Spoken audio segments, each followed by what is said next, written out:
خانم رابحة خان وەکو لێپرسایی بۆردی شەهیدان و بەندەش دانراوە لە بۆردی ڕێکخراوە دیموکراتیەکان. ئەمە جگەلەوەی ئێمە سەرۆکی لیستمان لە دهۆک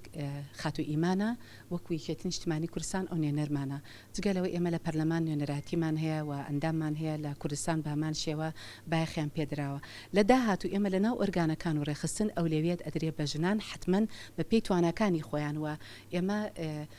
مەکتەبێکی تایبەت هەیە سنتەری دیراسات کە هەوڵەدەن دەوری کادران بکەن بۆ ئەوی ئەوانی کە ویستیان هەیە بەرەو پێش بڕۆن هەڵبەت ویست و ئیرادە نابێت پێویستیان ڕەنگە بۆ ئەکادمیە زیاتر بێ بۆ ئەوی لە ڕووی زانستیەوە لە ڕووی پرنسیپەوە زیاتر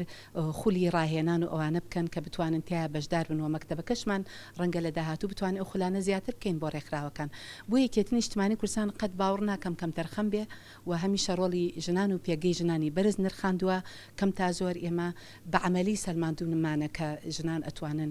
جێی متمانە بن و جێ دەستیان دیار بێ و هیوای سەرکەوتنیان بۆ ئەخوازین